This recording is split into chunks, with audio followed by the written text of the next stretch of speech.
I found at first that my education in steering from the bow was of no avail. Second, that it was all right if you reversed it.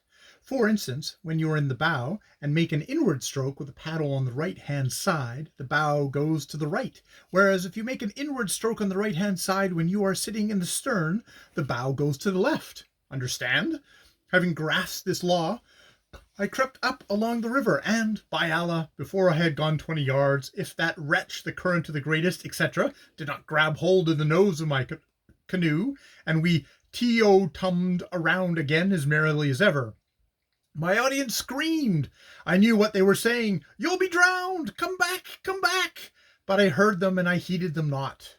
If you attend to advice in a crisis, you're lost. Besides, I couldn't come back just then. However, I got into the slack water again, and by some very showy, high-class steering, still steering, fine as it is not all you require and hanker after. You want pace as well, and pace, except when in the clutches of the current, I had not so far attained. Perchance, thought I, the pace region in a canoe may be in its centre, so I got along on my knees into the centre to experiment. Bitter failure. The canoe took to sliding down the river broadside on, like Mr. Winkle's horse. Shouts of laughter from the bank. Both bow and stern education utterly inapplicable to centre, and so, seeing I was utterly thrown away there, I crept into the bows, and in a few more minutes I steered my canoe perfectly in amongst its fellows by the bank, and secured it there. Mademoiselle Forget ran down to meet me, and assured me she had not laughed so much since she had been in Africa, although she was frightened at the time lest I should get capsized and drowned. I believe it, for she is a sweet and gracious lady, and I quite see, as she demonstrated, that the sight of me teo-tumming about, steering in an elaborate and showy way all the time, was irresistibly comic, and she gave a most amusing account of how, when she started looking for me to give me tea, a charming habit of hers, she could not see me in among my bottles, and so asked the little black boy where I was. "There," said he, pointing to a tree hanging against the rock out in the river, and she, seeing me hitched with a canoe against the rock, and knowing the danger and depth of the river, got alarmed. Well, when I got down to Lmbrn, I naturally went on with my canoeing studies in pursuit of the attainment of pace. Success crowned my efforts, and I can honestly and truly say that there are only two things I am proud of.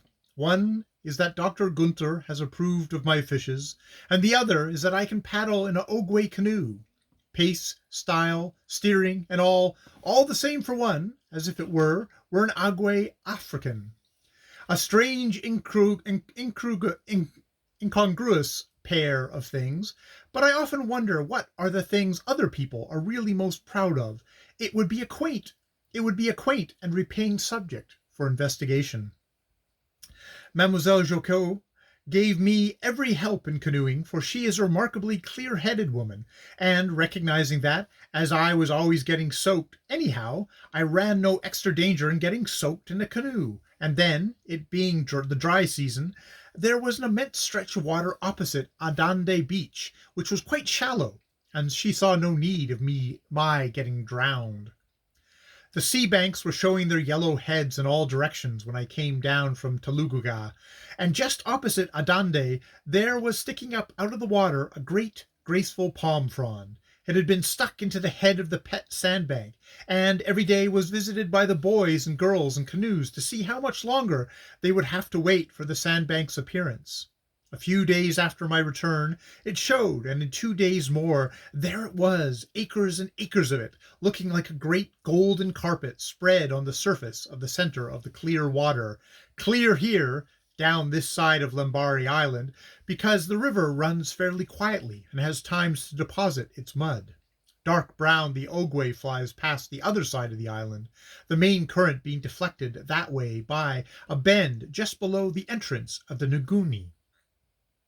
There was a great rejoicing. Canoe load after canoe load of boys and girls went to the sandbank, some doing little fishing round its rim, others bringing the washing there, all skylarking and singing.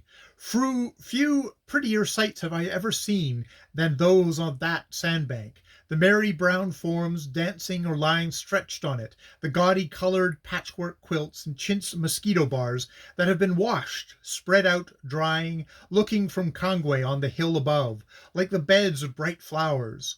By night, when it was moonlight, there would be bands of dancers on it with bushlight torches, gyrating, intermingling, and separating till you could think you were looking at a dance of stars.